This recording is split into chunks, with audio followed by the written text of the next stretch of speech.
This is Heat of the Moment, a foreign policy podcast in partnership with the Climate Investment Funds. I'm your host, John Sutter. For the past 2 seasons, we've taken you around the world to see where individuals, governments, and institutions are investing in a greener future and trying to find some innovative approaches to tackling the climate crisis.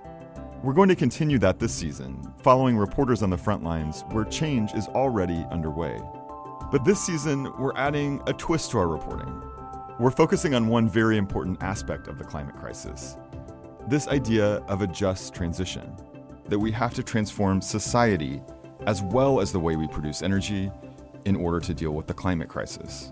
This strikes a personal chord with me. I grew up in Oklahoma, which is an oil and gas state. And I've also spent a lot of my time as a reporter in coal towns in Wyoming and Utah and elsewhere. We need to transition away from fossil fuels as quickly as possible. There's no hedging on that. But this shift has to be done with a sense of fairness in mind too, both for fossil fuel workers whose jobs will be lost and people all over the world, from cobalt miners to families struggling to pay their power bills, who need a voice in this transition. The shift to net zero should help ease systemic inequities, not worsen them. We've been hearing more and more about this idea of a just transition these days. New legislation is popping up to support the creation of green jobs. Countries like the US and the UK are taking early steps to promote justice amid this shift on their own, and they're funding projects in other parts of the world, like South Africa and Indonesia. South Africa's plan to kickstart its transition from coal to renewable energy will need $46.5 billion. And that's more than 5 times the $8.5 billion Western nations have pledged to the project over the next 3 to 5 years. Later in this episode, we're going to hear from reporter Elna Schutz in South Africa about what's happening to that country's energy industry, which has just received a big infusion of just transition dollars.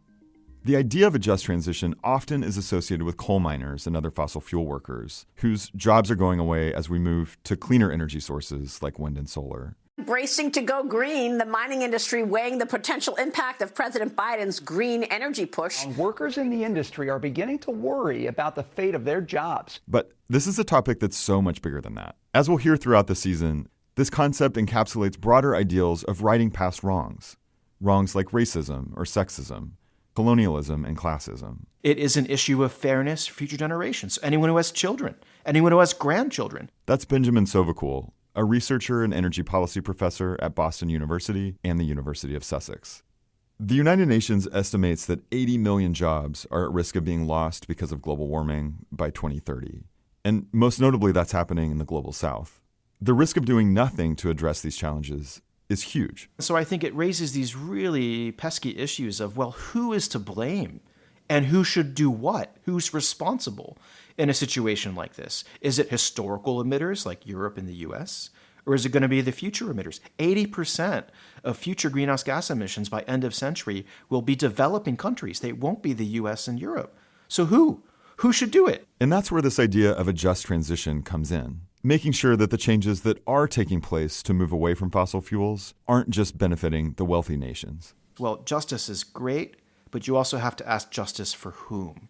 It can't just be justice for Americans or justice for homeowners or justice for ratepayers, right? Because that will create further injustices in the attempt to do something just. And that's the danger, to make sure that we're not just perpetuating someone's version of justice over other people's views.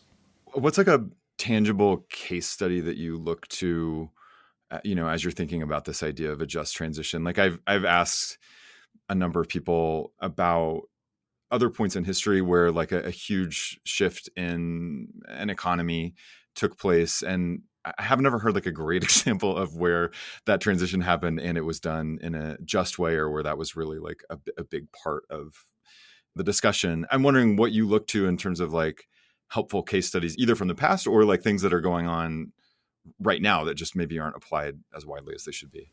So I think the two that stand out, one in the global north, one in the global south.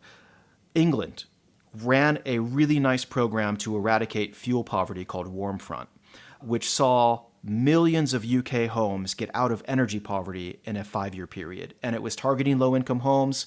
It was doing all sorts of great things like better insulation, better windows, better gas heating, better boilers, and the health benefits the comfort benefits, and the energy savings benefits were monumental. It's like for every pound put into this program, it was like 30 pounds of benefits. But there's a good example of like government-backed program that lifted millions of people out of energy poverty in ways that are still benefiting the UK, because a lot of those retrofits are good for 30 years or 40 years. In the Global South, Ecuador had an amazing program called Yasuni. And this was perhaps one of the best examples of a really visionary policy. The idea was that they discovered a bunch of oil right below one of the most precious biodiversity hotspots on the world. And the president of Ecuador, Correa, at that time said, I'll tell you what, we will not touch it if the international community gives us half the value of the oil in tradable credits managed by the UN. And moreover, they were going to reinvest the value of those credits into protecting indigenous people, retraining their workforce for renewables, and rapidly installing energy efficiency and other low-carbon sources of energy. So a great, brilliant program that ran for about 5 years, raised about 100 million euros before they had to cancel it because the international community didn't follow through. What sort of, it just feels like a massive undertaking in all the ways in terms of the just transition piece of it and ensuring that, that's taken into account. Like, I have to imagine that money is a huge part of it. What does this cost like on a macro level? Who should pay for it? What are your thoughts on like the money side of a just transition? So it can be framed as a cost or an opportunity. We're talking about $100 trillion. Yes, $100 trillion will need to be invested in net zero infrastructure by 2050. And oftentimes I say this number and people are like, what? However, global GDP last year is $102 trillion. So think of it that way. We only need 1 year's worth of economic activity and we have everything we need to fight climate change. And it's not a problem of technology. We have many of the tools we need. Energy efficiency standards and audits, right? Better boilers and heat pumps, wind and solar and hydrogen, and battery electric vehicles, and better forms of agriculture, and better land use management techniques, and better waste programs. So we've got them. And they create great opportunity. So the United Nations has framed this net zero challenge as the greatest commercial opportunity of our age. Think of all the money to be made if you can crack that net zero nut. Are you optimistic or hopeful that those things will come to pass and that net zero is possible? Or do you think this is kind of just becoming a hollow talking point? I think it can be both. I do think net zero will be very much possible in countries that have very strong policy regimes. So I mentioned the 5 Nordic countries. The UK actually has very ambitious net zero targets that are enshrined in their 2008 Climate Change Act. You have some other countries like Costa Rica and Panama that are net zero already just because of the way their economies work. And you have others that are racing to be there in the next 10 or 20 years. Germany, France, California, which I like to treat as kind of separate, Vermont, New York, Massachusetts, they all have roadmaps. But for every leader, there's a laggard. There's a Saudi Arabia. There are Russia's. There are other countries that are seeking to block and thwart low carbon action. And the climate doesn't care, right? The climate doesn't care where emissions come from, right? A ton from China has the same impact as a ton from the United States. And so there's the danger is that, there are going to be these leaders. They are going to be inspiring stories. And I think we will see some fantastic shifts in the next 10 years in terms of building performance, EVs, electricity supply, and heat are all decarbonizing. I mean, the projections for battery electric vehicles are crazy. We had 1 million battery electric vehicles on the road in 2015. It's going to be 1,000 million by 2050. We will go from 1 million to 1 billion in our lifetime. That's massive. That is almost unheard of. Only things like mobile phones and the internet have seen a similar level of takeoff. So it's kind of like we've got lots of grounds for optimism. It's just the unevenness of those transitions.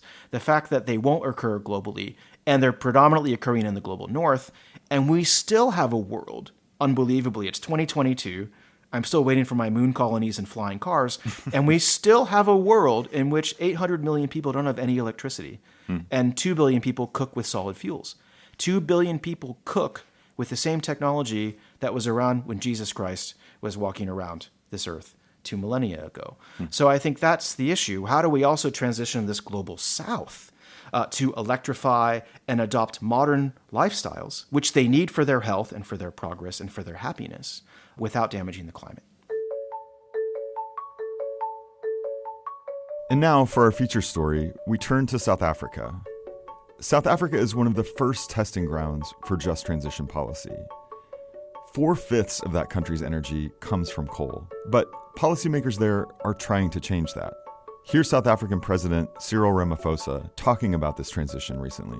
While the energy transition is necessary for reducing global carbon emissions, the transition that we have to embark on must be a fair and a just one. Making such a dramatic change will not be easy.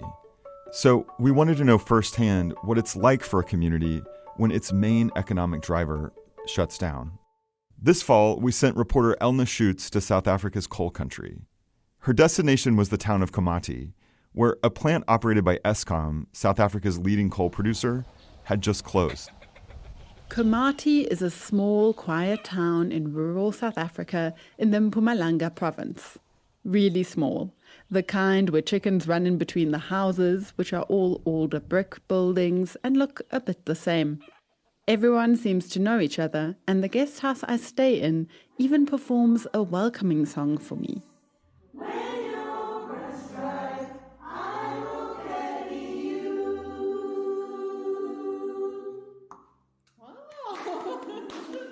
But over this quaint community loom grey towers and chimneys. The town has the same name as one of the oldest power plants in the country, built in the 1960s, and with good reason. The fate of Komati village has long relied on that of the plant and its accompanying mines. But Ward Councillor Edward Nyambi explains that just a few days before I visit, in November 2022, everything has changed. On Monday, they were shutting down the power station. So we as a community and the people that were working there, we are very, very disappointed, but we cannot do anything on that because they've explained to us that the power station is too old. Councillor Nyambi is in a tricky situation. On the one hand, his community needs jobs and investments, like clinics and more public spaces. But on the other, the power utility and Eskom have long supported the area and have to fulfill their climate commitments. In fact, all of Komati is stuck in this balance. We can theorize a lot about how a just energy transition should work, but here's an example of what it actually looks like on the ground when it happens. We are entering into this just energy transition phase by converting that power station into these three technologies: wind, photovoltaic, and natural gas. That's Sikunati Manchancha, the national spokesperson for the country's power utility, Eskom. And we are training the staff that was working at the power station to actually be technicians that can build, that can assemble, and that can maintain the renewable energy components at that power station. He says that while renewable energy does use less workers than coal, they are trying to ensure that new partnerships and investments are sustainable and involve the communities that have long benefited from coal. For instance, the World Bank has been working closely with the government and Eskom for many years. Here's the country director for Southern Africa, Marie-Françoise Marie-Nelly. We provided technical support to identify the needs in terms of decommissioning of plant. At the moment, we are supporting a program financed by the Climate Technology Fund to install battery storage, about 200 megawatt. But we've been now working with Eskom on their decommissioning programs, and the first operation is the Komati project. But we are now looking at the accelerating coal transition support financed by the CIF, the Climate Investment Fund, that will help decommission and repurpose additional power plants.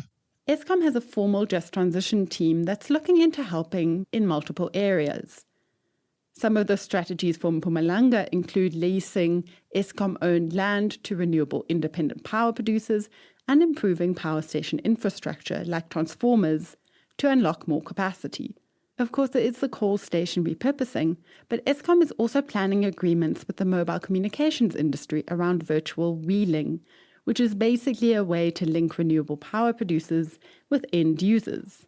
In a virtual dialogue, Noela Molefe, a senior advisor from the Eskom team, talked about how the existing energy infrastructure in this part of South Africa is a key reason why jobs should be able to remain in the area. So Mpumalanga is very well endowed with a lot of resources and can easily become the energy hub for the energy transition, and is more likely to transition more quickly than any other place in the country. Most of the power stations are situated in Mpumalanga, and therefore we have the grid that is already readily available to connect the renewable energy. So that is one positive aspect for Mpumalanga, as well as the people. We've just reflected on the unemployment rates, and there are approximately 200,000 people that can be trained or reskilled to work in the renewable energy sector. While the future is bright, the immediate implementation is tricky. On that Monday, the plant is decommissioned, and some of the workers or contractors are sent home. On the Thursday, Eskom hosts a town hall consultation in Komati. Many attendees are reacting to the company's plans with skepticism and derision. It's foreign to us. Whether it's good or bad for us, we have to take. Margaret Mashlangu was born in the area and has lived in Komati since the 80s. She's worked at the power station for many years, hopping from one contract to another with different service providers. She says working for the coal plant is all she's known. I started as a general worker, which was a cleaning service, accommodations, and logistics. Her latest contract ended a few weeks ago, with no clear prospect of a new one on the horizon now that the station is decommissioned. Yeah, that is very difficult because there's nothing that you can do. So when you work, especially on contracts, it's like from hand to mouth. You cannot invest on anything. With a lot of the immediate plans focused on moving or reskilling full-time employees, Eskom and the government are aware of the importance of contract workers. Here's the World Bank's Marie-Françoise again. So there will be a number of opportunities for the employees to be trained. And already, Eskom has established on the Komati site a Komati training facility that will indeed help direct employees, but also the contract workers, also local community members and others through a specialized industry-related and accredited training program. Margaret is trying to help herself and the community in the shorter term by growing vegetables on a small plot of land. Still, she feels that the people on the ground aren't being helped. So people will survive. We will live with or without, even though we know that there are people who are going to benefit even more. Not even thinking about the people that on the ground, how do they survive like now? You can't just move to another place to work. This is Carlos Villankoulis. He used to be a welder at the power station. He worries about finding a new job. Yeah, the future, it's 50-50. It's like a coin. I might say we're going to win, and I can also say we're going to lose. So we will just wait and see. And it's not just those working directly for the power station who are concerned. Thompson Tato Sabia is a primary school teacher. They should have come up with a plan on how we are going to make a living. He says that the plans that are given so far are just not concrete enough. When we ask now, what are the incentives? In the process that you are reskilling, what are the benefits? No benefit. They are not saying anything. They are saying we will think about stipends, we will think about this and this. So we will just go and attend classes on empty stomach. There are a lot of questions swirling around tonight, and the answers offered by the Eskom representatives seem to be doing little to assuage the concerns in the room. What did we miss? While the consultants and power utility representatives are clearly trying to come up with solutions in a difficult situation, for the community members suddenly sitting without jobs, the future is scary. Here's Margaret again. If you're going to phase out the coal and you're going to close the power station that is using the coal, I'm thinking of my 9-year-old today that in my age, when she reaches my age, how is she going to survive? My child is still at school. She doesn't even know what is happening around her. Margaret is glad there are consultations happening, but she feels they are somewhat lacking. They've consulted with a small portion of the community. And the information that was conveyed, it was never given to the community at large. But the Eskom spokesperson, Zikunati Manchancha, is more optimistic about the longer-term future. The reality, though, is you may see initially when the power stations close some job losses, but over time you start a new industry altogether. This will be a net job creator. There are estimated 300,000 jobs to be created out of renewables in those areas over the next 20 years, which is way more than you currently have in coal and can ever have. Marie-Françoise from the World Bank explains that in the shorter term, various projects, like the Renewable Energy Training Centre at Komati, will roll out in the next year or so. So we expect that in the course of 2023, we should be able to already see activities on ground. It will be a learning process as activities are being implemented. There will be a feedback loop to be able to make the adjustment. This is the first one. It is a pilot one. We expect to learn from it, correct as we move, and certainly use the lesson learned for future decommissioning of additional plants. Filling the gap between what's planned and the reality on the ground will take a collective effort that all these different players, from Eskom to the government, are trying to make central. The frustration in the room is palpable. Lives are being disrupted. But the hope is that the investments being made today will pay off not just for the climate, but for the community as well, explains Marie-Françoise. What we understand is that for one job lost, there will be 2 or even 3 new jobs created. Unfortunately, the challenges are that the jobs may not be created in the same area where they will be lost. And secondly, the new job may not be able to occur at the same time. So that means that there is a need to have a proper strategy to support not only the employees, but also the community. While plans have been put down on paper, whether this all works out is another question. On the next episode of Heat of the Moment, I'm heading to a different coal-reliant city to hear directly from those in power about what they can do for Komati and other towns that are now facing the reality of a closed power plant.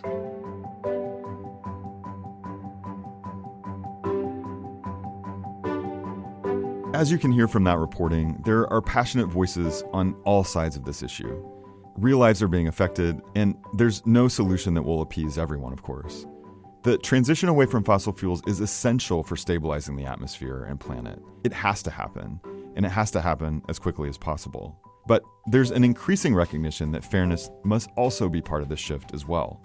And we're going to keep exploring these themes throughout the season. For a final thought, let's go back to Benjamin Sovacool, the energy policy professor at Boston University. He says it will take collective action for us to make these massive shifts. And it isn't yet too late. Most recent projections, even published in Nature this year, say a 1.5 degree threshold is still achievable, barely, if we come together. We don't have to become a world in which we have hundreds of millions of climate refugees and thousands of wildfires and massive insurance damage. It's not a foregone conclusion, it's not predetermined. And I think the decisions that we make collectively in the next 5 to 7 years will really shape whether we reach that 1.5 degree target. We still have time if we act now.